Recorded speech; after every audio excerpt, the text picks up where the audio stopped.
ఈరోజు ప్రొద్దుటూరు మున్సిపల్ సమావేశంలో ఈరోజు విచిత్ర సంఘటనలు జరిగినాయి.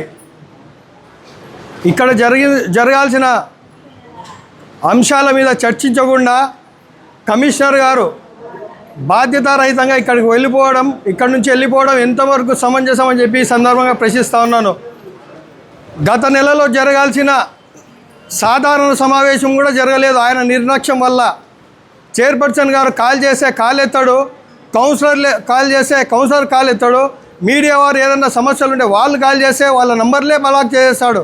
అలాంటి కమిషనర్ ఈరోజు ప్రొద్దుటూరు మున్సిపాలిటీకి ఉన్నాడు. ఈరోజు ఫోన్ ఎత్తలేదని చెప్పి వైకాపా కౌన్సిలర్లు ఈరోజు క్షమాపణ చెప్పాలని కోరగా ఆయన ఆ విషయాన్ని దాటవేసి ఇక్కడి నుంచి ఇక్కడ సభ నుంచి వెళ్ళిపోవడం ఎంతవరకు సబబు అని చెప్పి ఈ సందర్భంగా సుడిగా ప్రశ్నిస్తూ ఉన్నాను. ఇన్ని రోజులు కమిషనర్ అంటే అవగాహన లేని కమిషనర్ అనుకున్నాం, కానీ బాధ్యత లేని కమిషనర్ కూడా ఈ సందర్భంగా తెలియజేస్తూ ఉన్నాను. గత నెలలో జరగాల్సిన సమావేశం జరగకపోగా అనేక అంశాలు పెండింగ్లో ఉన్నాయి. ఈ రోజులో కూడా 13వ వార్డుకు సంబంధించి దాదాపుగా 30 లక్షల అభివృద్ధి పనులు కూడా ఈరోజు ఎజెండాలో చేర్చడం జరిగింది. ఆయన నిర్లక్ష్యం వల్ల ఈరోజు ఇక్కడి నుంచి వెళ్ళిపోవడం. ఏమన్నా కమిషనర్ అంటే కస్టోడియన్ ఆఫ్ ద మున్సిపాలిటీ అంటారు.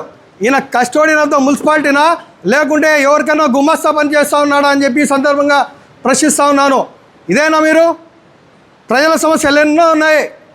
గత సమావేశంలో ఏం చెప్పారు కమిషనర్ గారు?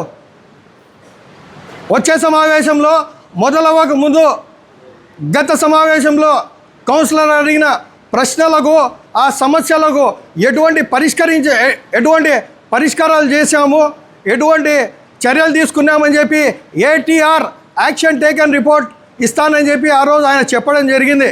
కానీ ఈరోజు ATR ప్రస్తావన లేదు. ఆయన చేసిన తప్పులకు క్షమాపణ అడిగే ప్రసక్తే లేదు. అలాగే ఇక్కడ కౌన్సిలర్లు ఉండగా, చైర్పర్సన్ ఉండగా ఇక్కడ నుంచి వెళ్ళిపోవడం ఎంతవరకు కరెక్ట్ అని చెప్పి ఈ సందర్భంగా నేను సూటిగా ప్రశ్నిస్తూ ఉన్నాను. కూటమి ప్రభుత్వం అంటే ఇదేనా? ఇప్పటికీ దాదాపుగా 18 నెలలు కావస్తూ ఉన్నా ఏ ఒక్క వార్డులైనా అభివృద్ధి పనులు ఏమైనా స్టార్ట్ చేశారా మీరు? ఈరోజు మొన్న 2 రోజుల క్రితం ఏదో అక్కడక్కడ కొట్టారు, అంతేగాని 18 నెలల కాలంలో ఏం అభివృద్ధి చేశారు? ప్రొద్దుటూరు ప్రజలకు సమాధానం చెప్పాలా కూటమి ప్రభుత్వం? ఈరోజు ఏం ప్రజలంటే చెలగాట మారుతూ ఉన్నారా? ప్రజలు పన్నులు కట్టట్లేదా? ఎన్ని సమస్యలు ఉన్నాయి, ట్రాఫిక్ సమస్యలు ఉన్నాయి, పారిశుద్ధ్య సమస్యలు ఉన్నాయి, దోమల సమస్యలు ఉన్నాయి. ఎన్ని సమస్యలు పక్కన పెట్టి మీ ఇష్టం వచ్చినట్టు మీరు తిరుక్కుంటా, కౌన్సిలర్లకు సమాధానం ఇవ్వకుండా, మీడియాకు సమాధానం ఇవ్వకుండా మీరు చేస్తున్న ఈ చేష్టలు దౌర్భాగ్యం. రాబో రోజుల్లో ఈ ఎవరైనా సరే దీని మూల్యం చెల్లించుకోకుండా తప్పదు. ఇదేనా మీ ఇంటి వ్యవహారం? ఇదేమన్నా ఎన్ని సమస్యలు ఉన్నాయా? రండయా మీరు. ప్రొద్దుటూరు ప్రజల సమస్యలు పట్టవా మీకు? పన్నులు కట్టలేదా? మీ ఇష్టం వచ్చినప్పుడు టైంపాస్ పెడతారా సభలు? చూడండి, చైర్పర్సన్ గారు కూర్చున్నారు, అలాగే 22 మంది కౌన్సిలర్లు ఉన్నారు ఇక్కడ. ఇదేనా మీ బాధ్యత? మీకు బాధ్యత లేదా? జీతాలు తీసుకుంటారు కదా లక్షల రూపాయలు.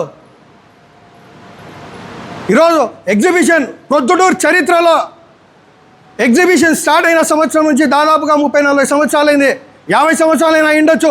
కానీ ఇంతవరకు ప్రతి సంవత్సరం ఎగ్జిబిషన్ జరిగేదే. కానీ ఈ సంవత్సరం జరగనివ్వకుండా వేరే ఊరు బయట వాళ్ళ టీడీపీ కార్యకర్తలకు, టీడీపీ నాయకులకు ప్రసన్నం చేసుకోవడానికి, తద్వారా వాళ్ళ ద్వారా కమిషన్లు తీసుకుందామని చెప్పి ఈరోజు మున్సిపల్ స్కూల్లో ఎగ్జిబిషన్ నిర్వహించకుండా ప్రయత్నం చేస్తూ ఉన్నారు. ఇది ఎంతవరకు సబబు?